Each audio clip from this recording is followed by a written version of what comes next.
মুসুর ডাল দিয়ে লাউ শাক বা মুগ ডাল দিয়ে লাউ শাক আমরা তো বাড়িতে বানাই, তবে যদি একটু টেস্টটা অন্যরকম করার জন্য মুগ মুসুর দুই রকম ডাল ব্যবহার করে লাউ শাকটা রান্না করা হয় আর সাথে যদি চিংড়ি মাছ দেওয়া হয়, গরম ভাতের সাথে একদম জমে যাবে।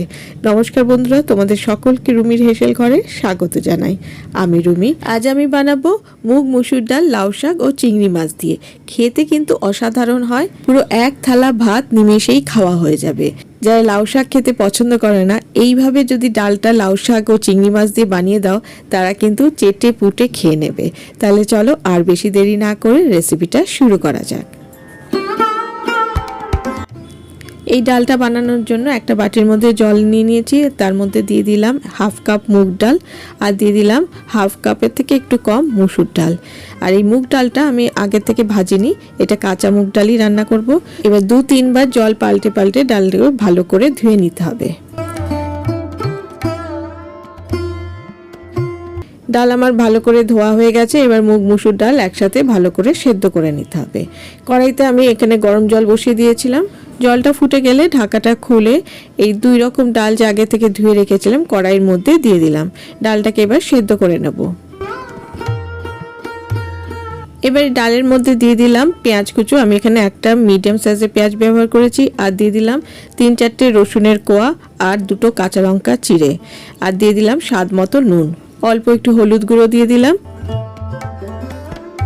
এবার ভালো করে সব উপকরণগুলো মিশিয়ে নেব। ডাল ওইদিকে সেদ্ধ হতে থাক আর এইদিকে আমি চিংড়ি মাছে নুন হলুদ মাখিয়ে নেব। আমি এখানে 200 গ্রামের মতন চিংড়ি মাছ নিয়েছি। চিংড়ি মাছগুলো আগেই ভালো করে ধুয়ে পরিষ্কার করে নিয়ে জল ঝরিয়ে নিয়েছিলাম। তারপরে এর মধ্যে নুন হলুদ মাখিয়ে এটা রেস্টে রেখে দেবো। এবার লাউ পাতাগুলো কেটে নেব। আমি বড় পাতাগুলো ব্যবহার করব না, যেগুলি কচি আছে সেই পাতাগুলোকেই আমি কুচিয়ে নেব আর কচি ডাঁটাগুলোকে ব্যবহার করব। ডাঁটাগুলো যে আছে সেগুলি মিডিয়াম সাইজে করে কেটে নিলেই হবে। বন্ধুরা, আমার চ্যানেলে আরো অনেক রেসিপি পেয়ে যাবে, নিচে ডেসক্রিপশন বক্সে লিংক দিয়ে দেবো, তোমরা চেক করে নিতে পারো। আর আমার পরিবারের নতুন বন্ধু হয়ে থাকলে রেসিপিটা ভালো লাগলে লাইক ও কমেন্ট করে চ্যানেলটিকে সাবস্ক্রাইব করে নেওয়ার অনুরোধ রইল। আর পাশে থাকা বেল আইকনটাকে অবশ্যই প্রেস করে দেবে, যাতে পরবর্তীকালে আমি যখনই কোনো রেসিপি শেয়ার করব তার নোটিফিকেশন তোমাদের কাছে আগে পৌঁছে যাবে।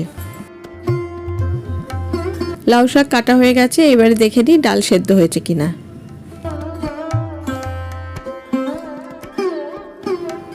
ডালটা 60% মতন সেদ্ধ হলে এর মধ্যে দিয়ে দেবো কেটে রাখা লাউ শাক। শাকটার সাথে ডালটা আবার সেদ্ধ হয়ে যাবে আর শাক থেকে জল বেরোবে, তাই জন্য আর আমি এক্সট্রা জল ব্যবহার করব না। শাক দেওয়ার পর এবারে ভালো করে নেড়েচেড়ে নেব। এই ডালটা গরম ভাতের সাথে খেতে কিন্তু ভীষণ ভালো লাগে, আর কিছু লাগবে না, এই ডাল দিয়েই পুরো ভাত খাওয়া হয়ে যাবে। একটু নেড়ে চেড়ে নিয়ে 5 মিনিট রান্নাটা হতে দেবো, যাতে শাকটা ভালো করে সেদ্ধ হয়ে যায়। এইদিকে কড়াইয়ের মধ্যে আমি দিয়ে দিলাম বড় চামচের 1 চামচ সর্ষের তেল আর দিয়ে দিলাম 2টো শুকনো লঙ্কা আর 2টো কাঁচা লঙ্কা চিড়ে আর প্রায় 6-7টার মতন রসুনের কোয়া। বেশ ভালো করে রসুনটা ভেজে নেবার পর এবারে এর মধ্যে দিয়ে দেবো পেঁয়াজ কুচো।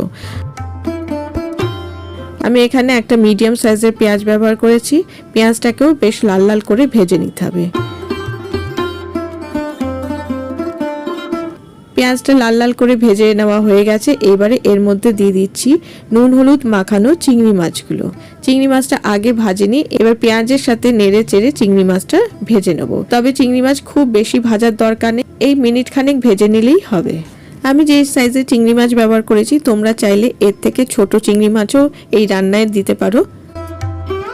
এদিকে ডালের সাথে শাকটাও সেদ্ধ হয়ে গেছে আর চিংড়ি মাছটাও ভাজা হয়ে গেছে।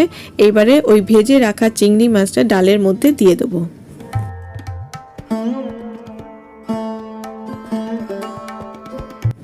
ডালের মধ্যে চিংড়ি মাছ দেওয়ার পর বেশ ভালো করে নেড়েচেড়ে মিশিয়ে নেব।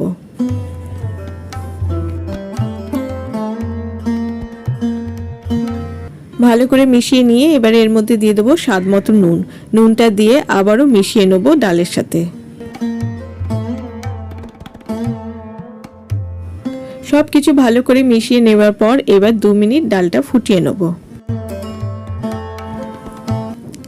ডালটা 2 মিনিট ফুটিয়ে নেওয়ার পর এবারে ওপর থেকে ছড়িয়ে দেবো 1 চামচ কাঁচা সর্ষের তেল।